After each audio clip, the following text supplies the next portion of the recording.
let's play a little game. I'm going to play you a bit of a techno track, and I'm going to activate and disactivate a particular thing, a magic sauce. Which one do you prefer and which one sounds better?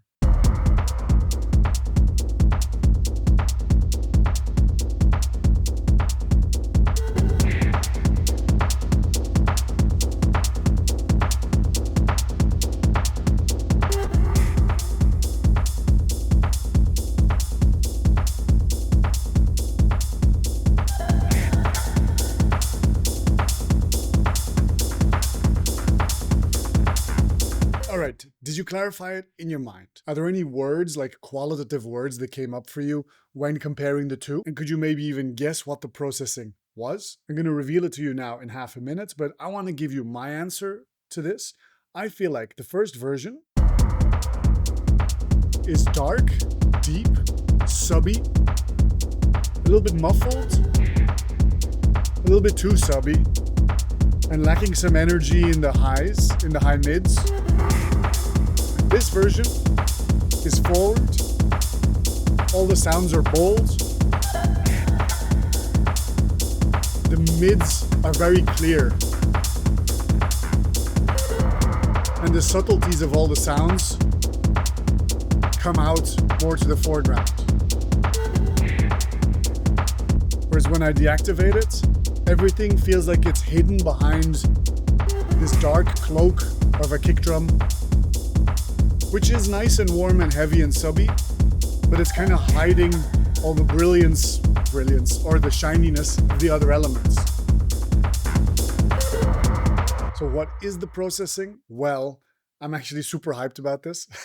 It's the first time that I've bought outboard mixing gear for real, okay? So this is the SSL Bus Plus and the SSL Fusion processing the whole mix together. That means that we've got SSL bus compression. So that's kind of the famous glue compression. And beyond just the compressor, it also has some tonal shaping qualities where it can compress the lows or the highs independently. And then it goes into this fusion unit, which can add a little bit of drive, some tonal shaping, some softening of the high frequencies, and adding some width. And so in some ways, it's almost like an analog mastering chain, sort of. But I only got this like a week ago, but since then I've been having dreams about it. It's crazy. So as I was trying to explore this stuff, I kind of revisited some projects that I had been working on in the past. So here's a track without this processing. And then when I add the processing,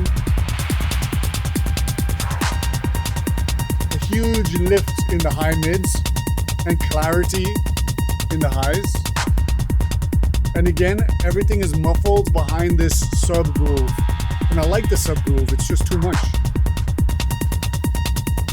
There's clearly also some pretty assertive tonal shaping that's happening here. It's not just bus compression, but bus compression is a big part of it. Let me show you another example. Without, and now.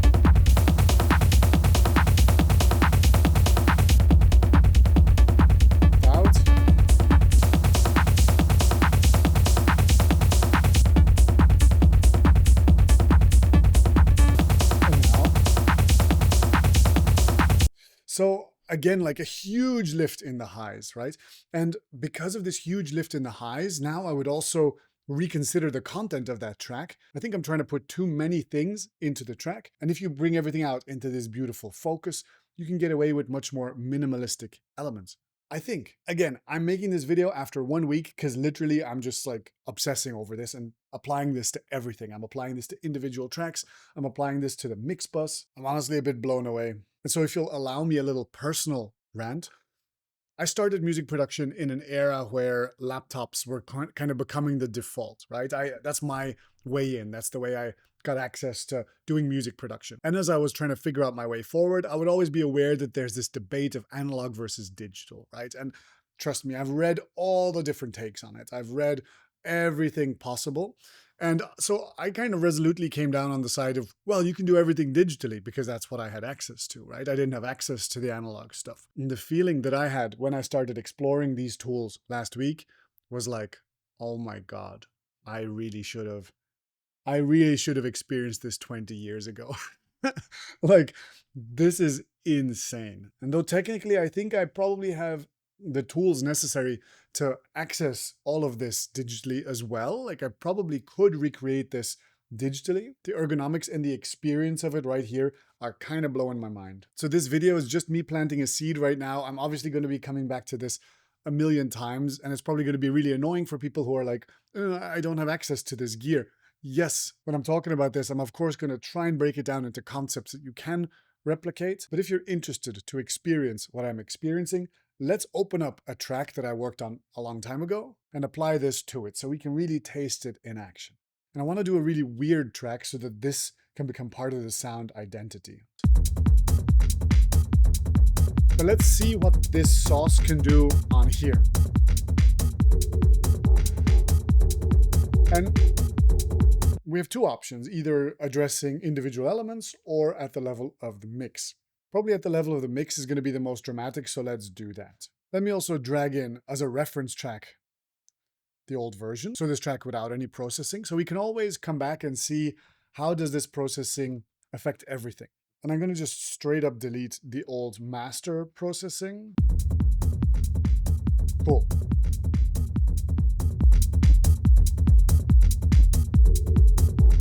So this is the raw material we have to work with. Let's reset everything to neutral. Okay, we've set everything to neutral. Let's start exploring this.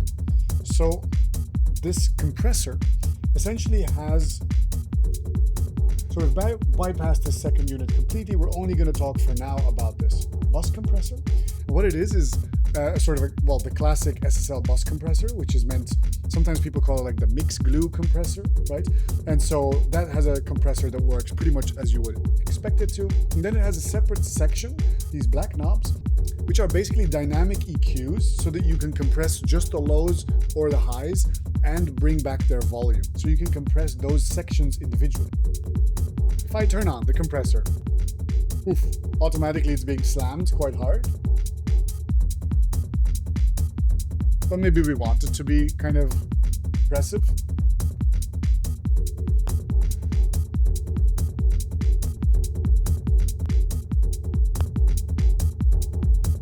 Already when I A/B this, I feel like I hear a toughening up of the sounds. Now, of course, I could also be being tricked by volume differences. But I think that maybe even it's not the compressor so much that excites me the most as this tonal shaping side to it. So I could compress the lows or the highs individually with this. Notice how all the lows have gone away now? I'm hyper compressing only the lows. Or I'm expanding the lows. Too much, right? But I could compress the lows till they're really squeezed. This is obviously going super far. And then you can bring back the gain of the lows. Ooh, this feels like a warm hug. That's really nice. Could do the same for the highs. Can expand them. Or can compress them till they become too little. And then add back in the volume of the highs. Ooh. Everything has changed a little bit. Let me A/B.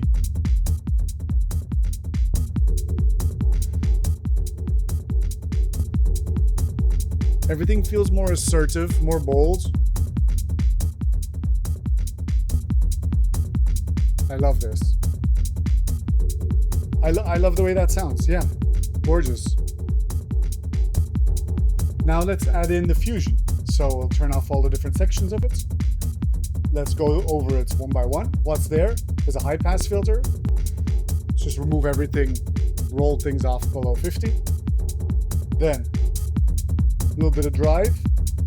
Why not? Let's go too far. Even at its hardest setting, it's a little bit too much, but I don't mind it. It's not some kind of a crazy distortion effect. But let's bring it back down. Yeah, nice. Now here's a smiley face EQ. So low and high. You say everything below 90 is low, and we can roll it off or boost it. What do we think it needs? Maybe a little bit of cut. And for the highs, it's a bit too much. I actually want a little bit less highs. So I'm smiley facey queuing down to bring out the mids a bit more. Then this high frequency compressor, you can almost compare it to what a de-esser does. It's only sensitive to the high frequencies. I don't seem to have too much high frequencies in the mix. I could, earlier on, bring in an abundance of high frequencies, and now this de-esser is doing its job. So you get a lot of high freshness without it feeling fatiguing. It's quite nice, huh? And then there's also a stereo, like stereo widener, or like boosts the side channels.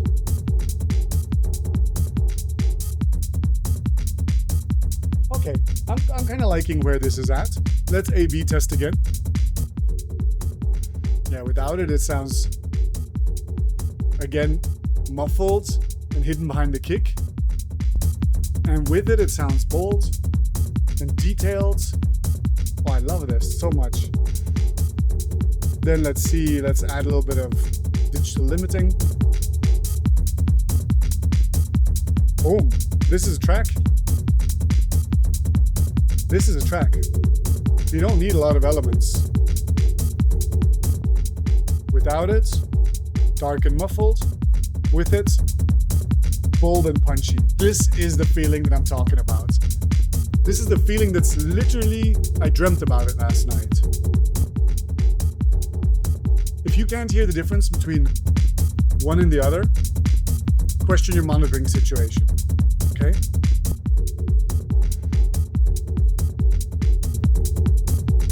Oh, this is so alive. These hi-hats are so alive. I'm 100% convinced. This is crazy. This is actually crazy. I need more time with this to process these experiences and these emotions because this is pretty fundamental and I genuinely wish I had discovered this 20 years ago. Now, I need to go back to experimenting with this. You need to leave me a comment and subscribe to the video and like the video. Help me with the algorithm. And if you like the way I teach, maybe go follow one of my courses. I'd love to know your experience with analog outboard gear because, yeah, this is very compelling. And I can also see a future in which maybe my ears become trained enough and I understand these processes enough to replicate them digitally. But for now, this is changing my friggin' life. Anyway, let's do a little dance outro for old time's sake. See you in the next video.